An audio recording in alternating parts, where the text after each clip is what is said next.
Olá meus amigos, olá minhas amigas, candidatos e candidatas, sejam muito bem-vindos a Degrau Cultural Online. Eu me chamo Igor Daltro, sou professor de Direito Administrativo, especializado na disciplina pela Escola da Magistratura do Estado do Rio de Janeiro e estou aqui mediante as qualificações de que dou aula na área de concursos públicos há alguns anos, buscando auxiliá-los na aprovação ao seu concurso do Pedro II com um simulado. Elaboramos 4 questões inéditas que saíram aqui da cabeça do professor para que a gente possa treinar o conteúdo que já foi estudado e, quem sabe, adivinhar uma eventual questão da sua prova. Então vamos lá. Lembrando que, obviamente, todas as questões estão de acordo com o edital do Pedro II, do concurso do Pedro II. Questão número 41 do seu simulado. Diz assim: João é servidor público do TRF da 2ª Região, ocupante de cargo público de técnico, unidade administrativa que exige a escolaridade de nível médio completo. É sabido que a Constituição de 88, em seu artigo 37, inciso 16, traz expressa vedação à acumulação de cargos, empregos e funções públicos. Entretanto, em situações excepcionais, é admitida a acumulação, como, por exemplo, no caso de um cargo técnico ou científico e outro de professor. Baseado neste dispositivo constitucional, João, aprovado no concurso público para o cargo de professor em escola de ensino médio do Estado do Rio de Janeiro, passa a exercer cumulativamente ambos os cargos. De acordo com a doutrina e a Constituição de 88, a referida acumulação é...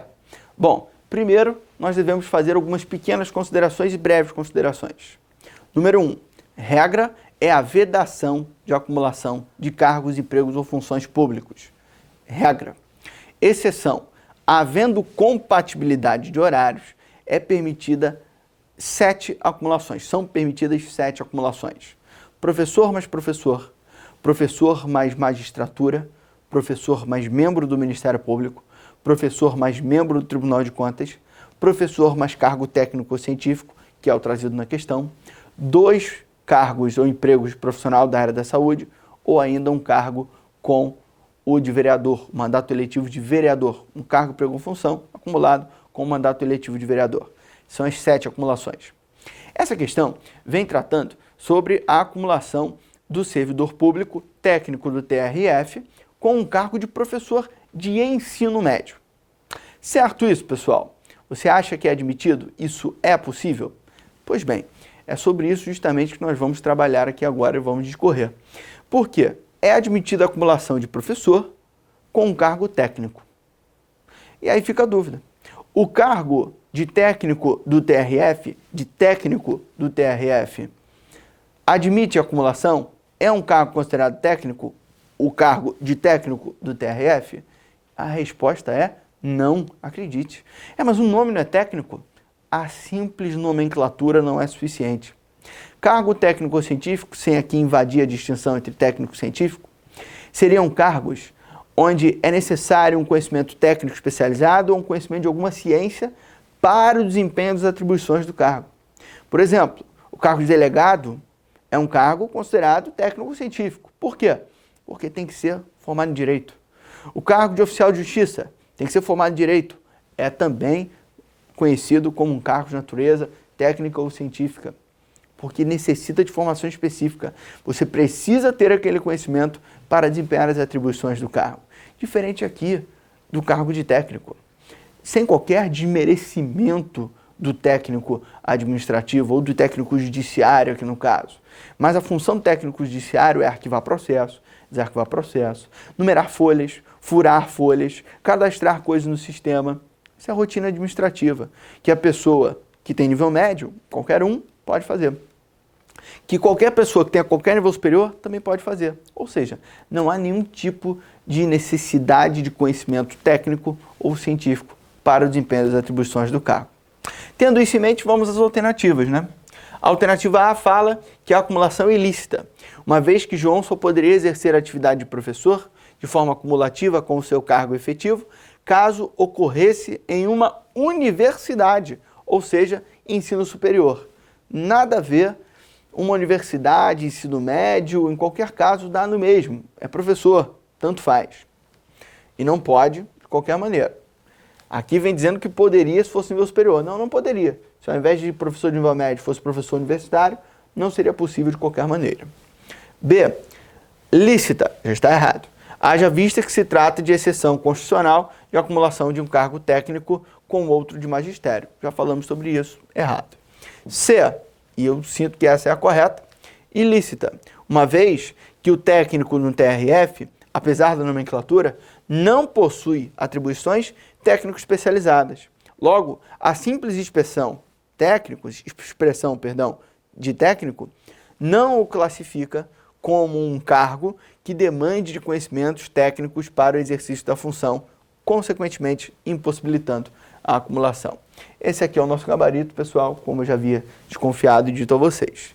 A alternativa D já começa errada, porque diz que é lícita, não é, desde que João, como professor, lecione disciplina relacionada à área técnica de seu conhecimento e às atribuições do seu cargo. Pessoal, aqui vale uma breve consideração.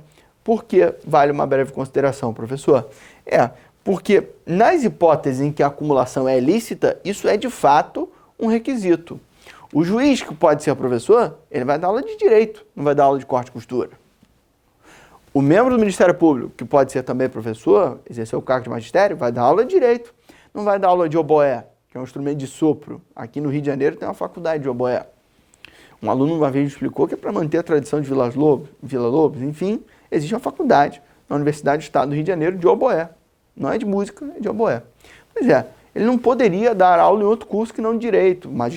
O magistrado, o membro do MP, o membro do Tribunal de Contas pode navegar um pouco, dependendo da área de conhecimento dele. Porque o membro do Tribunal de Contas, ele tem que ser conhecedor de algumas das seguintes áreas: finança e economia, contabilidade, administração, direito. Então, essas áreas permitem que seja uma pessoa, um membro do Tribunal de Contas, conselheiro dos TCMs ou TCEs ou ministro do TCU. E aí ele poderia dar aula em qualquer uma dessas áreas que são de formação dele, estão diretamente relacionados ao concurso, ao seu cargo, de membro do TCM. Tá certo? Do TCM, TCE, o TCU, Tribunal de Contas. Então, alternativa C, a nossa correta. Vamos à próxima questão de número 42 do seu simulado. Questão objetiva. No que tange às licitações públicas, a Lei 8666/93 institui, em seu artigo 3º, objetivos de um certame licitatório, com a exceção de: quais são os 3 objetivos previstos na Lei 8666, mais precisamente no seu artigo 3º? Atendimento ao princípio constitucional da isonomia, obtenção da proposta mais vantajosa e promoção do desenvolvimento nacional sustentável, que estão presentes aqui nas alternativas B, atendimento ao princípio constitucional da isonomia, D, obtenção da proposta mais vantajosa, e C, promoção do desenvolvimento nacional sustentável. Logo, o único que não é um objetivo é a alternativa A, obrigatoriedade de instituição do certame para a realização de compras com terceiros. Ué, professor, mas isso não é um dos objetivos da licitação? Que ela é obrigatória para o poder público realizar uma compra? Não, isso não é o objetivo da licitação. Está diretamente relacionado ao objeto. Quando o poder público vai fazer uma compra, ele é obrigado a licitar. Porque a Constituição, no seu artigo 37, inciso 21, institui essa obrigação. Então, repito, compras, alienações, aquisição de serviços de obra, serviços de engenharia, todos esses casos, nós estamos diante dos objetos de licitação e não objetivos. E aí, qual o objeto de uma licitação? Quando o poder público, obrigatoriamente, tem que fazer a licitação quando ele vai realizar uma compra, quando ele vai realizar alguma venda, quando ele contrata um serviço de obra, um serviço de engenharia, e aí nós estaríamos diante das licitações. Eu repito, não é objetivo. Isso está relacionado ao objeto. O poder público é obrigado a licitar quando ele contrata basicamente 3 itens: obras, bens e serviços. É a famosa brincadeira dos OBs, né? OBS, obras, bens e serviços. Então, quando ele vai realizar as contratações, em regra, deve instituir o certame de licitação. E esse certame de licitação tem 3 objetivos. Quais são os objetivos? Atender a isonomia, que é basicamente, na maioria dos casos, tratar todos de maneira igual, conferindo igualdade de condições em participar e competir com o poder público. Nós temos ainda a ideia de obter a proposta mais vantajosa, o objetivo. E, por último, o ideal de sustentabilidade está na alternativa C. Então, gabarito, alternativa A. Vamos à nossa próxima questão, questão de Lei 8.112, questão certa no seu concurso, uma questão sobre Lei 8.112. Duvido que não caia algo sobre o Estatuto Federal no concurso do Pedro II. De acordo com a Lei 8.112/90, que institui o regime jurídico único dos servidores públicos civis federais, marque a opção correta. A. Reintegração é a reinvestidura do servidor no cargo anteriormente ocupado ou no cargo resultante de sua transformação, quando invalidada a sua demissão por decisão administrativa, com ressarcimento de todas as vantagens. Eu introduzi 2 erros. Introduzi 2 para não ter discussão e eu não ter que julgar recursos dos meus alunos. Veja bem. Primeiro, reintegração e revestidura do servidor estável. Faltou essa palavrinha. Ah, mas professor, aqui não diz que ele não é estável. Aí é discutível. Beleza. Quando invalidada por decisão administrativa. A Constituição fala decisão judicial e a Lei 8.112 fala decisão judicial ou administrativa. Você vai dizer, mas professor, eu não vejo erro em nenhum dos 2. Mas você vê 2 informações capengas. Você vai marcar essa? Ok, você me convenceu. Vamos analisar as outras. Se nós não encontrarmos uma correta, a gente marca a alternativa A. Porque, de fato, servidor público não falou que não é estável. Ok. E falou que é por decisão administrativa. Não falou somente. Ok. O servidor, quando ele é demitido, por exemplo, ilicitamente, ele recorre. Por exemplo, administrativamente. E através de um recurso, a administração revê o seu ato e traz o servidor de volta. O nome desse retorno é reintegração. Detalhe, que ele tem direito a ser ressarcido todos os direitos e vantagens do cargo. Vai receber todos os atrasados durante esse período que estava recorrendo da demissão. Vamos à alternativa B. As gratificações e os adicionais incorporam seu vencimento ou provento nos casos e condições indicados em lei. Pronto, superamos a alternativa A, a alternativa B está expressa na Lei 8.112. Gratificações e adicionais podem incorporar nos casos e condições previstas em lei. Não são todas as gratificações e adicionais que podem incorporar, mas alguns podem. Existe essa possibilidade. E aí leis específicas de carreiras de servidores, de órgãos, de entidades específicas vão falar sobre a incorporação. A mais famosa incorporações, incorporação da gratificação ou retribuição do exercício da função de direção, chefia ou assessoramento. O cidadão fica como chefe por X anos e aí aquela gratificação pela chefia incorpora a sua remuneração. E aí ele não perde mais, leva para efeitos, inclusive, de aposentadoria, como a questão cita aqui, fala até em proventos, né? Então, absolutamente correto. Lembrando, indenização nunca, jamais incorpora. Repito, indenização nunca, jamais incorpora a remuneração ou provento do servidor. Alternativa C. A revelação de segredo do qual se apropriou em razão do cargo configura infração administrativa punível com a penalidade de advertência. Foi capcioso aqui, porque a revelação de segredo que sabe em razão do cargo, na lei, é motivo para demissão. Porém, é um dever do servidor guardar sigilo sobre o assunto da repartição. E quando o servidor não cumpre este dever, ele é advertido. Aí você vai dizer, professor, não entendi. Então quando ele faz uma fofoca sobre alguma coisa da repartição, ele é advertido ou demitido? Uma polarização absurda. Uma penalidade mais branda, outra penalidade mais grave. E aí?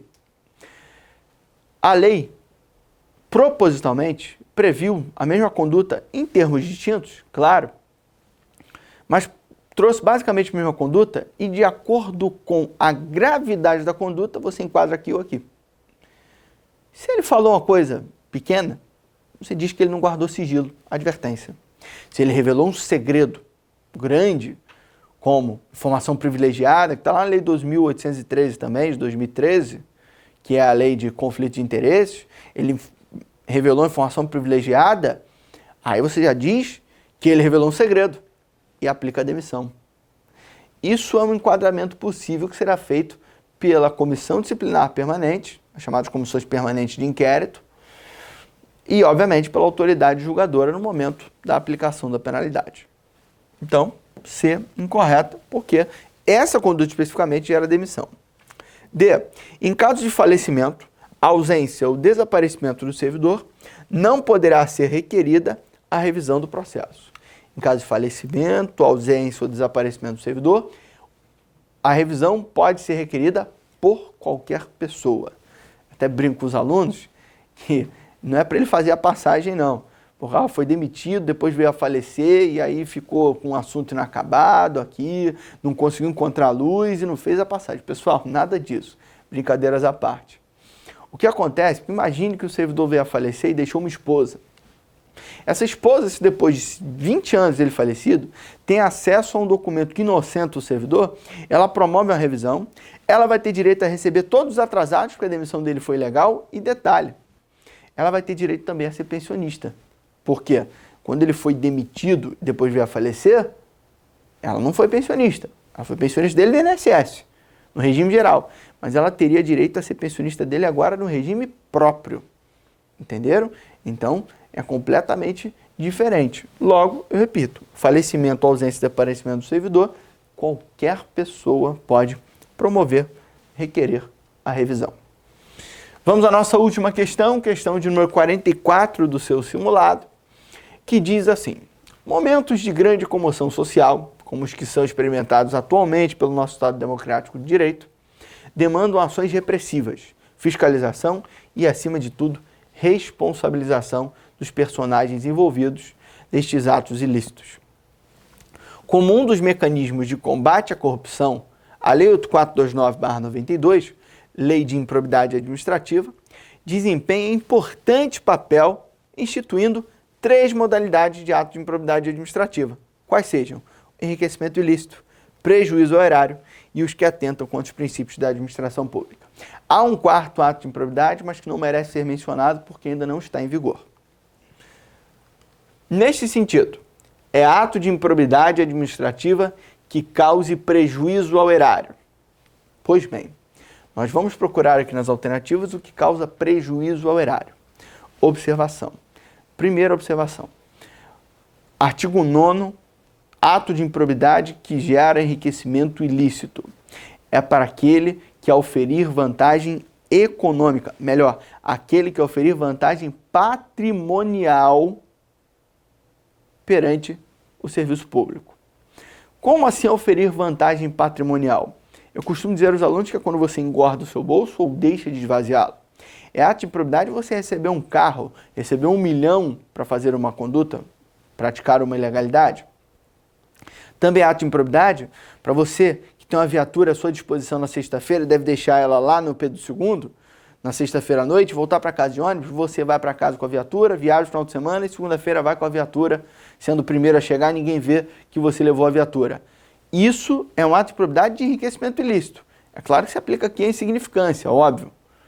Mas, nesse caso, você deixou de gastar o seu pneu, a sua gasolina, a sua suspensão, enfim, você deixa de obter um prejuízo. Né? Você não obtém um prejuízo patrimonial, porque o seu patrimônio, o seu carrinho ficou lá bonitinho. Então você oferiu uma vantagem patrimonial, sem enriquecimento ilícito. Segundo, artigo 10º, prejuízo ao erário. Prejuízo ao erário, pessoal, é quando você não ganhou nada, você não deixou de gastar nada, mas de alguma maneira os cofres públicos foram esvaziados por uma conduta sua. Seja uma ação ou uma omissão, seja culposa ou dolosa, tanto faz. Então, quando você realiza, por exemplo, a venda de um bem por um preço muito abaixo do de mercado, por ignorância, porque você fez besteira, você causou prejuízo ao erário. Quando você realiza uma despesa que não está autorizada em lei, aquela despesa você pagou, você contratou um serviço, serviço foi prestado. Não pode agora tomar o dinheiro do particular. mas aquela despesa não está autorizada em lei, você causou um prejuízo ao erário. E isso são exemplos de prejuízo ao erário. E o artigo 11 traz os atos que atentam contra os princípios da administração. Por exemplo, não prestar contas, deixar de dar publicidade a um ato que você deveria dar publicidade de ofício, você não esvazia o cofre público, mas também viola alguns princípios, notoriamente o princípio da moralidade administrativa. Baseado nisso tudo que eu falei, vamos aqui à nossa questão, porque nós queremos saber qual ato que causa prejuízo ao erário. Alternativa A, adquirir para si ou para outrem, no exercício de mandato, cargo, emprego ou função pública, bens de qualquer natureza, cujo valor seja desproporcional à evolução do patrimônio ou à renda do agente público.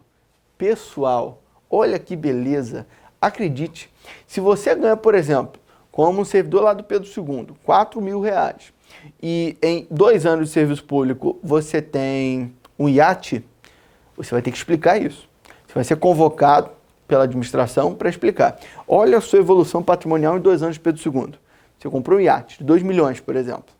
Tem alguma coisa errada. Me explica de onde saiu esse dinheiro. Você tem que me explicar.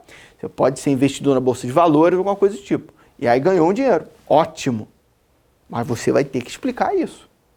Caso contrário, se não houver explicação, você, quando adquire para si ou para outro no exercício de mandato, cargo, emprego, bem de qualquer natureza, cujo valor seja desproporcional com a sua evolução do patrimônio, você, com o passar dos anos, você tinha lá um Uno velho, aí comprou um Golzinho melhor, aí tá um Siena, aí de repente vem um iate.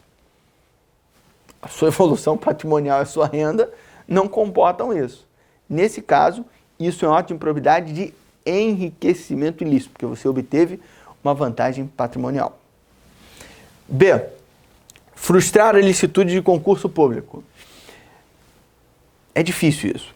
Concurso público, ele está ligado ao princípio da isonomia, da moralidade, da impessoalidade. Então, nós não estamos aqui na discussão sobre valor econômico. Por isso que o concurso público, frustrar a ilicitude de concurso público, não causa prejuízo ao erário, mas sim, porque não há fundamento econômico no concurso público, é pré-requisito de acesso a um cargo público, isso é um ato que viola princípios. Tá certo? Alternativa C. Deixar de prestar contas quando esteja obrigado a fazê-lo. Perfeito, também é atentar contra os princípios da administração. Isso está previsto lá no artigo 11 da Lei 8429, da Lei de Improbidade, em um dos seus incisos. Deixar de prestar contas quando esteja obrigado. É ato que viola princípios da administração.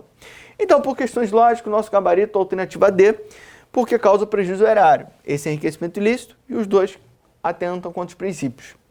E isso pode gerar uma confusão, por isso que eu trouxe essa questão. Alternativa D, frustrar a licitude de processo licitatório ou de processo seletivo para celebração de parcerias com entidades sem fins lucrativos ou dispensá-los indevidamente. Isso aqui causa prejuízo ao erário, porque licitação tem conteúdo econômico.